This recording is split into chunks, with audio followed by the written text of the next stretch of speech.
Good morning guys हम psychology के अंदर जो पहले हमने टॉपिक को डिस्कस किया वो था डिप्रेशन। आज हम दूसरा मूड डिसऑर्डर जिसमें बाइपोलर डिसऑर्डर है उसको हम डिस्कस करेंगे। हम ऑलरेडी डिस्कस कर चुके हैं कि टाइप 1 एंड टाइप 2 है bipolar disorder. Type 1 is severe and type 2 is less severe और mild to moderate. Type 1 is when mania alternate with depressions. Severe depression is called type 1, and when hypomania alternate with depression, mild to moderate depression is called type 2 bipolar disorder. अब क्योंकि ये दूसरे में alternate हो रहे होते हैं तो डिप्रेशन के अंदर तो मोस्टली क्या होते हैं, नेगेटिव सिम्टम, जो हमारे पिछले लेक्चर में पढ़ चुके हैं कि कुछ मेजर होते हैं और कुछ माइनर होते हैं। लेकिन मेनिया या हाइपोमेनिया इसके अंदर कुछ हमारे पास पॉजिटिव सिम्टम्स होते हैं। वो हमारे पास कौन से हैं क्लिनिकल फीचर? उनमें से हमारे पास यूफोरिया, खुशी की इंतहा नहीं, hyper activity, depress speech, flight of ideas, self important ideas, grandiose delusions, यानी ये ख़ुद को ज़्यादा ख़ुद को ही ज़्यादा करना कि मेरी बहुत सब कुछ है। Decrease insight, decrease appetite, decrease libido, sexual desire increase libido, sexual desire क्या होगा, इंक्रीज़ हो जाएगी। शॉपिंग स्प्रेस, disinhabitations, over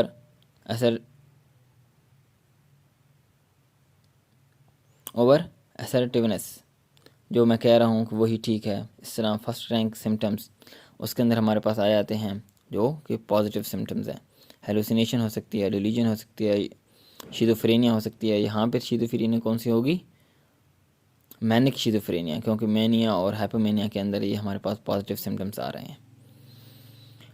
इसके बाद हमने इसकी ट्रीटमेंट में क्या करना है, कॉग्निटिव थेरापीज, हमने पेशेंट के थॉट्स को चेंज करना है। उसके बाद ड्रग ऑफ चॉइस के अंदर हमारे पास mood stabiliser, first line lithium, जो कि 125 टू 1000 मिलीग्राम या 125 टू 1 ग्राम फॉर 8 आवरली। फिर हमने क्योंकि लिथियम यूज़ कर रहे हैं तो लिथियम के कुछ साइड इफ़ेक्ट हैं, हम उनको मॉनिटर करेंगे। उनमें से हमारे पास आ सकते हैं GIT अपसेट हो सकते हैं, ब्लर विजन हो सकते हैं, बेलर फीचर हो सकते हैं या फिट्स वगैरह हो सकते हैं। ये हमारे पास लिथियम के साइड इफ़ेक्ट हैं, हम इनको भी साथ मॉनिटर करेंगे। इफ़ लिथियम जो है वो रेजिस्ट है फेल टू लिथियम, तो कार्बामेज़ेपिन, वेल्प्रोइक एसिड ये हम यूज़ कर सकते हैं। और दूसरा ये है ना कि never use anti depressant with bipolar disorder. Bipolar disorder के अंदर अगर पेशेंट क्या है, डिप्रेशन के अंदर है या मेनी के अंदर है या हाइपोमेनिया के अंदर है ना, तो हम एंटी डिप्रेसेंट यूज़ करेंगे तो पेशेंट मेनिया और ज़्यादा वर्स हो जाएगा, एंड इट वर्सन मेनिया। या फिर अगर इस पे बाइपोलर डिसऑर्डर में पेशेंट को सुसाइडल थाट्स आ रहे हैं, सुसाइडल अटैम्प्ट का सोच रहा है, तो हम उसके क्या करेंगे, इलेक्ट्रोकन्वल्सिव थेरापी यूज़ करेंगे। उसके बाद आ जाते हैं हमारे पास एंजाइटी डिसऑर्डर। एंजाइटी डिसऑर्डर के अंदर एंजाइटी जो है इफेक्ट 1 in every 7 पर्सन, हर 7 लोगों में से एक बंदा जो है एंजाइटी डिसऑर्डर, उसके अंदर एंजाइटी डिसऑर्डर है। Increase sympathetic activity, anxiety disorder के अंदर क्या होता है कि हमारा सिंपैथेटिक सिस्टम जो है ना वो ज़्यादा एक्टिवेट हो जाता है। Over activity in human body, clinical feature में क्या होंगे, टेंशन होगी, एजिटेशन होगी, पल्पिटेशन होगी, ट्रिमर्स होंगे, ट्रिम्बलिंग होंगी, feeling of impending dooms, impending doom मतलब क़यामत आ गई है, बस ख़त्म होने वाला सब कुछ, सेंस ऑफ कोलैप्स, बस मैं मरने वाला हूँ, बटरफ्लाई इन स्टोमक्स, बस पेट के अंदर चूई वगैरह दौड़ना, headache, sweating, poor concentration, hyper ventilation, जब हाइपर वेंटिलेशन होगी तो कार्बन डाइऑक्साइड हमारी ज़्यादा वाश आउट होगी, तो क्या होगा, respiratory alkalosis, tinnitus, discomfort, tetani, poor concentration, poor appetite, poor sleep, excessive concern about self and body functions, nausea, lump in throat, repeated thought and actions, ये सारे हमारे पास क्लिनिकल फीचर हमारे पास इस पेशेंट में नज़र आएंगे। अगर बच्चा है तो उसमें थम सकलिंग्स, नेल बाइटिंग, बेड वेटिंग, और या स्टैमरिंग होता है यानी हिचकिचाना। उसके बाद food pad, poor performance in school, ये सारे यानी साइन एंड सिम्टम या क्लिनिकल फीचर हमें शो हो रहे होंगे पेशेंट के अंदर। अब इसकी एंजाइटी डिसऑर्डर, इसके आगे फिर कुछ टाइप्स हैं एंजाइटी की।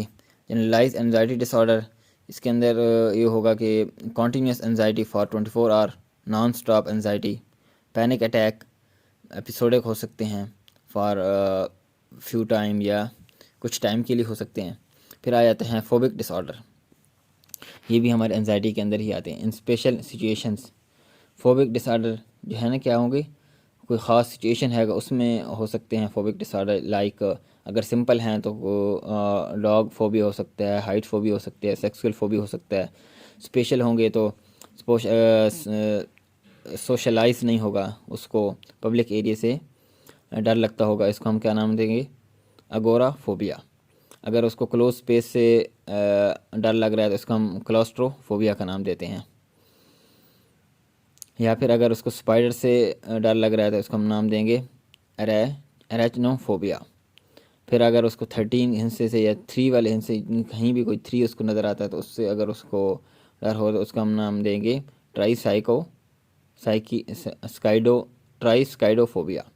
ठीक हो गया, ये हमारे पास कुछ टाइप आ जाती हैं।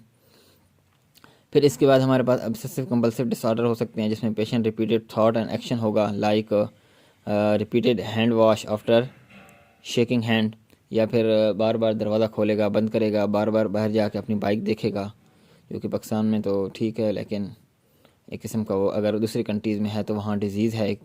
फिर इस तरह ये मोस्टली जो ऑब्सेसिव कंपल्सिव डिसऑर्डर होते हैं ये परफेक्शनिस्ट होते हैं, ये जो हाई अचीवर्स होते हैं ना, जो हमेशा फर्स्ट पोजीशन में आते हैं, उन पेशेंट में ज़्यादा होता है, उन लोगों में ज़्यादा होता है। इनमें क्या होगा कि patient record them as nonsense, patient खुद कहेगा कि ये एक नॉनसेंस ठीक है, लेकिन वो उसको इनहिबिट नहीं कर पाएगा, उसको रेजिस्ट नहीं कर पाएगा। पोस्ट ट्रॉमेटिक स्ट्रेस डिसऑर्डर, इसके अंदर क्या होगा, fear of anxiety and depression after great और मैसिव साइकोलॉजिकल ट्रोमा, कोई मैसिव ट्रोमा होगा उसके बाद, जिस तरह लॉस ऑफ वेल्थ हो सकता है, किसी का कोई बाजू, किसी का कोई टांग वगैरह टूट गई, या ये हो सकता है, या फिर लव्ड वन हो सकता है, किसी का प्यारा खो गया, या फिर किसी रेप हो गया, उसके बाद उसको डर लगता है। तो ये सारी चीज़ें इसमें आ सकती हैं पोस्ट ट्रॉमेटिक स्ट्रेस डिसऑर्डर में। इसकी ट्रीटमेंट क्या होगी, बिहेवियरल थेरेपी हो सकती है, कॉग्निटिव थेरेपी हो सकती है, एंजियोलाइटिक मीन हमारे पास बेंजोडाइज़पीन, और इसके साथ हमने कौन कौन से यूज़ करने हैं, anti depressant SSRI, selective serotonin reuptake inhibitor, ये हमने साथ भी यूज़ करने हैं। कल हम इंशाल्लाह ये ईटिंग डिसऑर्डर और पर्सनैलिटी डिसऑर्डर उनको डिस्कस करेंगे।